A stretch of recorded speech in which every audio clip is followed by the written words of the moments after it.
नमस्कार, NTV India news में आपका स्वागत है। मैं हूं साक्षी। पेश है आज की प्रमुख हलचल। मध्य प्रदेश विधानसभा के पूर्व नेता प्रतिपक्ष अजय सिंह ने प्रदेश में 150 सीटों की जीत का दावा करते हुए कहा है कि सरकार के खिलाफ जनता के आक्रोश को देखकर भाजपा इस कदर भयभीत है कि वह चुनाव के पहले ही अपनी पराजय स्वीकार कर चुकी है। श्री अजय सिंह ने कहा कि भाजपा के भयभीत होने का इससे बड़ा उदाहरण और क्या होगा कि भारत सरकार के मंत्रियों को विधानसभा चुनाव लड़ने के लिए मजबूर कर दिया गया।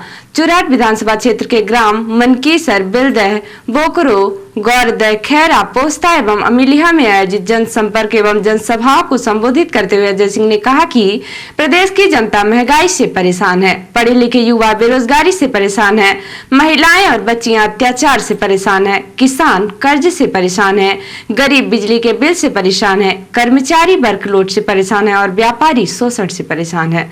उन्होंने कहा कि आम जनमानस का ऐसा कोई वर्ग नहीं है जो भाजपा सरकार के कुशासन से परेशान ना हो। अजय सिंह ने कहा कि प्रदेश कांग्रेस के अध्यक्ष कमलनाथ द्वारा कांग्रेस की सरकार बनने पर प्रदेश की जनता को जो 11 महत्वपूर्ण वचन दिए गए हैं उन्हें हर हाल में पूरा किया जाएगा। अजय सिंह ने बताया कि नारी सम्मान योजना के माध्यम से महिलाओं को 1500 रुपए महीने, 500 रुपए में गैस सिलेंडर, 100 यूनिट बिजली माफ और 200 यूनिट बिजली हाफ, किसानों की कर्ज माफी एवं कर्मचारियों की पुरानी पेंशन को हर हाल में बहाल किया जाएगा। उन्होंने आरोप लगाते हुए कहा कि भाजपा सरकार की गलत आर्थिक नीतियों की वजह से महंगाई आसमान छू रही है, लोगों को अपना घर चलाना मुश्किल हो रहा है, बेरोजगारी की वजह से काबिल और पढ़े लिखे युवा आत्महत्या के लिए विवश हो रहे हैं। उन्होंने विश्वास व्यक्त करते हुए कहा कि किसानों, गरीबों और बेरोजगारों की रोटी छीनने वाली सरकार को आम जनता सबक जरूर सिखाएगी। सीधी विधानसभा में पंडित केदारनाथ शुक्ला का टिकट काटे जाने के बाद भाजपा दो फाड़ में बट गई है। ऐसे में कई कार्यकर्ता बीजेपी से अलग हटकर निर्दल उम्मीदवार के रूप में पर्चा दाखिल करके चुनाव लड़ रहे हैं। विधायक पंडित केदारनाथ शुक्ला के साथ काम कर रहे थे, जिनमें अंबुज सिंह चौहान नगर मंडल अध्यक्ष सीधी का नाम प्रमुख था। 28 अक्टूबर को मध्य प्रदेश भाजपा के नेतृत्व ने एक्शन लेते हुए भाजपा नगर मंडल सीधी के अध्यक्ष पद पर मुनिराज विश्वकर्मा की नियुक्ति कर दी और अंबुज सिंह चौहान की छुट्टी कर दी। NTV इंडिया न्यूज ने भाजपा द्वारा की गई इस कार्यवाही के संबंध में जिला भाजपा अध्यक्ष देव कुमार सिंह चौहान से जानकारी चाहिए तो उन्होंने इसकी पुष्टि करते हुए कहा कि अंबुज सिंह चौहान पार्टी विरोधी गतिविधियों में लिप्त थे। इसके साथ ही उन्होंने कहा कि ऐसे कार्यकर्ता जो अभी पार्टी विरोधी गतिविधियों में लिप्त हैं उन सभी पर कार्यवाही की जाएगी, चाहे वह कितने भी बड़े पद पर क्यों न हो। अध्यक्ष महोदय, भारतीय जनता पार्टी ने सीधी विधानसभा चुनाव के दौरान एक बड़ा परिवर्तन कर दिया, एक एक्शन लिया है। क्या एक्शन है, किसकी नियुक्ति हुई है? श्री मुनिराज विश्वकर्मा जी की हुई है नियुक्ति, मंडल अध्यक्ष नगर। ये नियुक्ति क्यों करनी पड़ी? पूर्व में भी मंडल अध्यक्ष थे, अंबुज सिंह चौहान थे, क्या वजह हुई नियुक्ति? असल में अंबुज सिंह चौहान जी पार्टी विरोधी गतिविधियों में शामिल रहते थे और उनको बार बार हमने समझाया और मान नहीं रहे थे, इसलिए एक्शन लेना पड़ा पार्टी शीर्ष नेतृत्व द्वारा। चुनाव के दौरान देखने में आ रहा है कि बहुत से लोग पार्टी विरोधी गतिविधियों में शामिल है। क्या पार्टी आने वाले समय में और एक्शन ले सकती है? बिल्कुल ले सकती है। सबको समझाइश दी जा रही है, जो नहीं मानेंगे और पार्टी विरोधी गतिविधि में शामिल रहेंगे, पार्टी के खिलाफ प्रचार प्रसार करेंगे, निश्चित रूप से एक्शन होगा, चाहे कोई भी हो। चुनावी समय में नगर मंडल सीधी का अध्यक्ष बनाए जाने पर मुनिराज विश्वकर्मा काफी खुश नजर आए और उन्होंने पार्टी के नेतृत्व के प्रति अपना आभार व्यक्त किया और कहा कि मैं अपने अनुभव के आधार पर नगर मंडल सीधी को बेहतर ढंग से संचालित करूंगा। मुनिराज जी, पार्टी ने आपको चुनाव के दौरान बड़ी जिम्मेदारी दी है, आपको नगर मंडल का अध्यक्ष नियुक्त किया है, क्या कहना चाहेंगे आप? हम भारतीय जनता पार्टी, हमारे प्रदेश नेतृत्व का और हमारे भारतीय जनता पार्टी जिला अध्यक्ष जी का, हमारे सांसद रीति पाठक जी जो विधानसभा प्रत्याशी है, सभी भारतीय जनता पार्टी के पदाधिकारियों का हम बहुत बहुत आभार व्यक्त करेंगे कि हमें ये जिम्मेदारी दी है, हम इसको बखूबी निभाएंगे। काम करेंगे जी। नगर में हम हमारा जो काम देखते हैं कि हम लगातार 8-10 वर्षों से महामंत्री थे और काम करने का हमको खासा एक पोलिंग बूथ में अनुभव है। अपने अनुभव का लाभ आप पार्टी को देंगे? जी।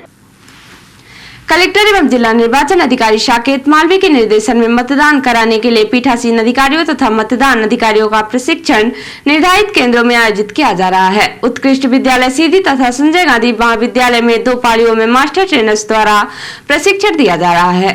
कलेक्टर द्वारा स्वयं प्रशिक्षण का अवलोकन कर अधिकारियों को उसकी गंभीरता के विषय में बताया जा रहा है। कलेक्टर ने कहा कि निर्वाचन आयोग द्वारा प्रत्येक परिस्थिति के लिए स्पष्ट दिशा निर्देश जारी किए हैं। हमें उन नियमों के अनुसार ही कार्यवाही करनी है, इसलिए आवश्यक है कि हम प्रशिक्षण कार्यक्रम को पूरी गंभीरता से लें, नियमों और निर्देशों को समझे तथा जो भी संशय आ रहे हों उनका समाधान कर लें। कलेक्टर ने पीठासीन अधिकारियों को चेक लिस्ट के अनुसार समस्त जानकारियां उपलब्ध कराने के निर्देश दिए। उन्होंने ईवीएम संचालन को सर्वोच्च प्राथमिकता देने के निर्देश दिए हैं। कलेक्टर ने कहा कि ईवीएम तथा वीवीपैट के संचालन में पूरी कुशलता प्राप्त करें। इसके कनेक्शन आदि के संबंध में यदि किसी तरह की कठिनाई हो तो उसका समाधान कर लें। कलेक्टर ने प्रशिक्षण से बिना पूर्व सूचना के अनुपस्थित अधिकारियों तथा कर्मचारियों को कारण बताओ सूचना पत्र जारी करने के निर्देश दिए हैं। कलेक्टर ने कहा कि निर्वाचन कार्य में किसी भी प्रकार की उदासीनता या लापरवाही स्वीकार नहीं की जाएगी। लापरवाही पाए जाने पर संबंधितों के विरुद्ध कठोर अनुशासनात्मक कार्यवाही की जाएगी।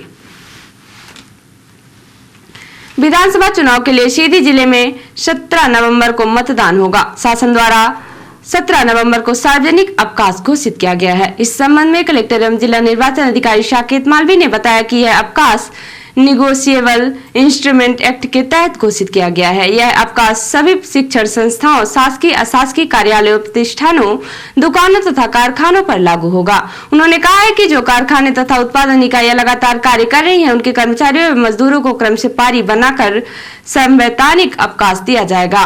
सभी दुकान तथा प्रतिष्ठान संचालक अपने कर्मचारियों को मतदान के लिए पूरा अवकाश दें।